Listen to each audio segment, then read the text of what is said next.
Hello दोस्तों, स्वागत है एग्जाम ब्रदर्स में। तो कैसे हैं आप लोग। आज मैं आप लोगों के लिए लेकर आ गया हूं बीजगणित का एक सबसे महत्वपूर्ण सूत्र, और इसी सूत्र पर इसका विस्तार कैसे होता है, गुणनखंड कैसे होता है, आज हम लोग जानेंगे। और ये आपके मैथ में ही नहीं बल्कि फिजिक्स और केमिस्ट्री में भी मैथमेटिकल टूल की तरह काम करता है बाबू। तो आइए शुरू करते हैं बिना किसी देरी के। कॉपी और पेन निकाल लीजिए और आज का हेडिंग दे दीजिए आप लोग, ए स्क्वायर माइनस बी स्क्वायर का गुणनखंड और विस्तार। आइए बारी बारी से हम लोग पहले फॉर्मूला के बारे में बात कर लेते हैं। देखिए बाबू, फॉर्मूला है हमारा कि अगर ए स्क्वायर माइनस बी स्क्वायर हो तो ए plus B into A minus B, यानी एक बार प्लस में एक बार माइनस में, ये आगे पीछे भी हो सकता है, ए minus B into A plus B. Clear, इसमें कोई दिक्कत वाली बात है नहीं, एक बार प्लस में एक बार माइनस में कर देना है। जैसे आप यहां देख सकते हैं X square minus Y square लिखा हुआ है, तो इसको हम लोग बोलो क्या करेंगे बाबू, एक बार लिखेंगे एक्स प्लस वाई, एक बार लिखेंगे एक्स माइनस वाई। माइनस वाले को भी आगे लिखा जा सकता है, कोई दिक्कत की बात है नहीं। M square minus N square, तो इसको हम लोग एम माइनस एन और m प्लस एन भी लिख सकते हैं, यानी प्लस को भी आगे लिखा जा सकता है। ठीक है बाबू। P square minus Q square, तो बता दो क्या हो जाएगा, p plus Q into P minus Q. Clear है। लेकिन वही अगर संख्या वाला आएगा तब उसमें क्या करना है। देखिए संख्या वाला अगर आएगा ना बाबू, तो उसमें करना है आपको कि 64 का वर्गमूल बोलो क्या होता है 8, और एक्स स्क्वायर का हो जाएगा X the whole square, minus 49 का वर्गमूल हो जाएगा 7 और वाई स्क्वायर का हो जाएगा वाई द होल स्क्वायर। अब इसको फॉर्मूला पे तोड़िए। ठीक है, ये आपका आगे ए स्क्वायर माइनस बी स्क्वायर, तो फॉर्मूला क्या होता है, A plus B A minus B, तो ए का मान हो जाएगा 8x प्लस बी का मान बता दीजिए 7y into A minus B, तो क्या होगा बता दो, 8x माइनस 7y। ये हमारा हो गया विस्तार। क्या हो गया, विस्तार, सॉरी विस्तार नहीं, गुणनखंड। उसी तरह आप मुझे बता दो 121 का वर्गमूल क्या होता है 11, एम स्क्वायर का हो जाएगा m the whole square, minus 144 का वर्गमूल बता दो क्या होता है भाई 12 होता है, और एन स्क्वायर का n the whole square. Clear. अब ये हमारा फॉर्मूला पे आ गया। क्या होता है formula, A square minus B square, formula होता है A plus B A minus B, तो ए का मान हो जाएगा 11m प्लस बी का मान हो जाएगा 12n, 11m plus 12n into 11m minus 12n। Clear, ये हमारा हो गया आंसर। क्लियर।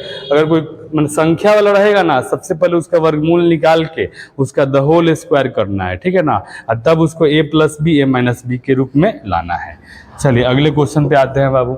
देखिए अगला क्वेश्चन हमारा है एक्स स्क्वायर माइनस 1, तो एक्स स्क्वायर को एक्स का द होल स्क्वायर लिख सकते हैं ना, अब माइनस 1 को हम लोग 1 का द होल स्क्वायर लिख सकते हैं।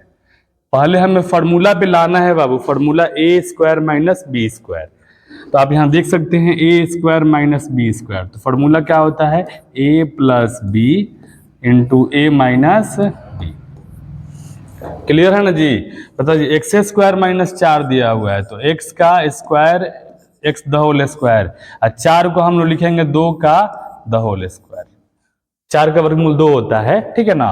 आगे फॉर्मूला पर ए स्क्वायर माइनस बी स्क्वायर, तो फॉर्मूला होता है A plus B into A minus B.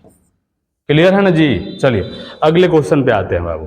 बोलिए 4 का वर्गमूल हमारा हो जाएगा 2 और वाई स्क्वायर का Y the whole square, minus 9 का बता दीजिए क्या हो जाएगा 3 द होल स्क्वायर। फॉर्मूला पे आ गया A square minus B square, formula क्या होता है बता दीजिए, फॉर्मूला होता है ए प्लस बी यानी 2y plus 3 into A minus B यानी 2y माइनस 3। ये हमारा हो गया गुणनखंड। क्लियर है ना जी। बोलिए 16 का वर्गमूल क्या हो जाएगा 4, केवल 4, तो 4 का द होल स्क्वायर, माइनस 25 का वर्गमूल 5 एम स्क्वायर का m the whole square. Clear.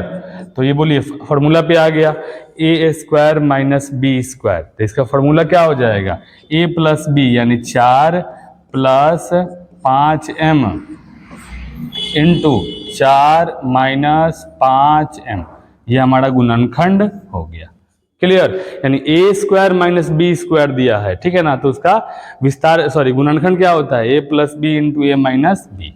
चलिए हाँ, अब देखिए, अब जो बारी है विद्यार्थी, वो कह रहा है ना कि अगर उल्टा अगर इसके दिया रहेगा a plus B A minus B, तो उसके जगह पे हम क्या लिखेंगे, A square minus B square, यानी इसका उल्टा भी होता है बाबू। जैसे मान लो अगर कहीं लिखा है X plus Y into X minus Y, तो यहाँ पे देखिए एक बार प्लस में एक बार माइनस में दिया हुआ है, तो क्या करेंगे, एक्स का स्क्वायर हमारा हो जाएगा एक्स स्क्वायर माइनस वाई का स्क्वायर वाई स्क्वायर। क्लियर है। अब देखो यहाँ m minus N into M plus N, एगो प्लस में एगो माइनस में, तो पहले m का स्क्वायर कर दो, ये हमारा हो जाएगा M square minus N square. Clear.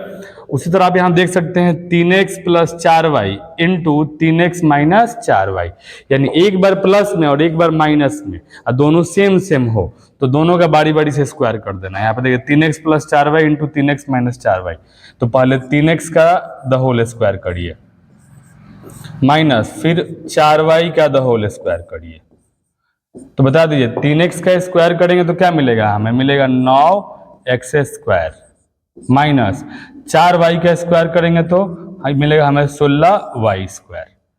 Clear है। उसी तरह देखिए 2x minus 1 into 2x plus 1, यानी दोनों सेम सेम है लेकिन एक बार प्लस में एक बार माइनस में, तो दोनों का स्क्वायर कर दीजिए 2x, तो हमारा हो जाएगा 2x the whole square minus 1 the whole square.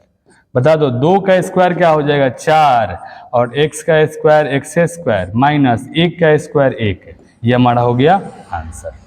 Clear बाबू, समझ में आ रहा है ना जी। चलिए अगले क्वेश्चन पे आते हैं। देखिए a plus B into A minus B, तो क्या होगा फॉर्मूला, ये हमारा हो जाएगा A square minus B square, A square minus B square, तो इसका स्क्वायर करेंगे तो हो जाएगा 16x स्क्वायर माइनस 9 का स्क्वायर 81।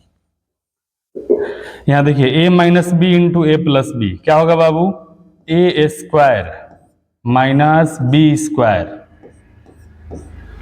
तो x का स्क्वायर हो जाएगा एक्स स्क्वायर माइनस 1 का स्क्वायर 1। क्लियर है, समझ में आ रहा है ना जी। चलिए यहाँ भी कुछ संख्याएं जो है वो आती हैं, देखिए √3 प्लस 1 √3 माइनस 1, तो a plus B A minus B, क्या होता है formula, A square minus B square.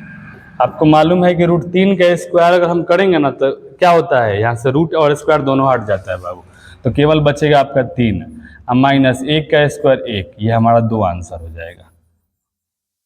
Clear है। चलिए उसी तरह √5 माइनस √3 इंटू √5 प्लस √3, तो a minus B A plus B, ठीक है ना, तो ये हमारा हो जाएगा A square minus B square, तो √5 का स्क्वायर बता दीजिए 5 माइनस √3 का स्क्वायर 3, 5 में से 3 गया 2 आंसर। ठीक है। देखिए a plus B A minus B, A plus B A minus B, तो ये हमारा हो जाएगा A square minus B square, तो 3 का स्क्वायर होता है 9 और √2 का स्क्वायर 2, ये हमारा हो जाएगा 7 आंसर। क्लियर है। तो मुझे उम्मीद है ए स्क्वायर माइनस बी स्क्वायर का विस्तार और गुणनखंड आपको समझ में आया होगा। थैंक यू, धन्यवाद।